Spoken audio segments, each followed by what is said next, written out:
จะพาบิวเลยเด็กပုံမြင်လေးနာမည်ကဒီနေ့ကจะพาบิวလေးပုံမြင်ကိုပြမယ်နော်တခါကจะพาบิวလေးတကောင်ဟာသူ့ရဲ့အဖေအိုကြီးရဲ့ဂရင်လေးကိုရောက်လာခဲ့အဖေကြီးကတားနေအဖေရဲ့အချိန်ကြီးကုန်ဆုံးတော့မယ်ခုကစပြီးနေတိုင်းမနေ့ကနေမင်းကြီးထလာအောင်တွင်ရမယ့်တာဝန်ကမင်းနဲ့ပဲနောက်လို့အမှားကြားခဲ့တာပေါ့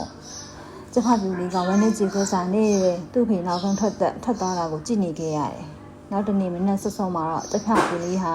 ကြည်ရဲ့အမိုးပေါင်ပြန်တက်သွားပြီးအရှိဘက်ကိုမျက်နှာမူပြီးရက်လိုက်တယ်ငါဒါမျိုးတစ်ခါမှမလုပ်ဘူးဒါပေမဲ့ငါအသက်နိုင်ဆုံးစူးစမ်းရမှာပဲလို့သူကတွေးလိုက်တယ်သူကခေါင်းကိုမော့ပြီးတွန်လိုက်တယ်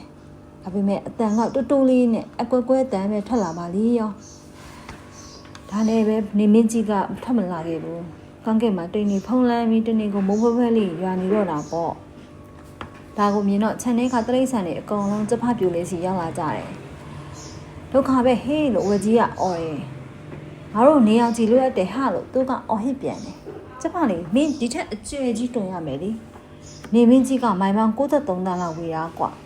အဲ့ဒီတော့အတန်တူတူလေးနဲ့သူကြားပါမလားလို့နတိုးကြီးကဆုံးမတာပေါ့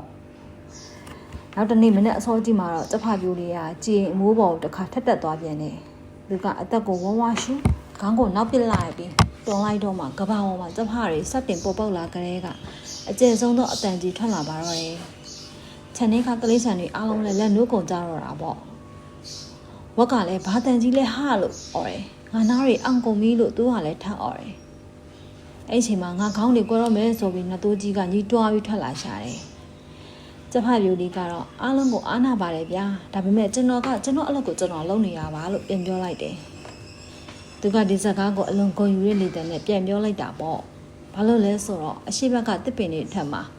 မနက်ခင်းနေမြင့်ကြီးရဲ့အစုံလေးထပ်ပေါ်လာတာကိုသူမြင်လိုက်ရပြီလေပုံမြင်လေးကပေးတဲ့သင်ခန်းစာကတော့ပထမဆုံးစဉ်ကြာဆုံးမှုဟာနောက်မှာရရှိလာမယ့်အောင်မြင်မှုတွေလန့်ခင်းပေးခြင်းပဲဖြစ်ပါတယ်ကလေးတို့လည်းကြာဆုံးမှုတွေဖြစ်ပေါ်လာတယ်ဆိုလို့ရှိရင်ကြောက်ရွံ့မသွားပဲရှစ်ဆက်ပြီးတော့စူးစမ်းသွားလို့ရှိရင်တော့အောင်မြင်တဲ့လမ်းတွေဟာရရှိလာမှာဖြစ်လို့စူးစမ်းပြကြပါဦးနော်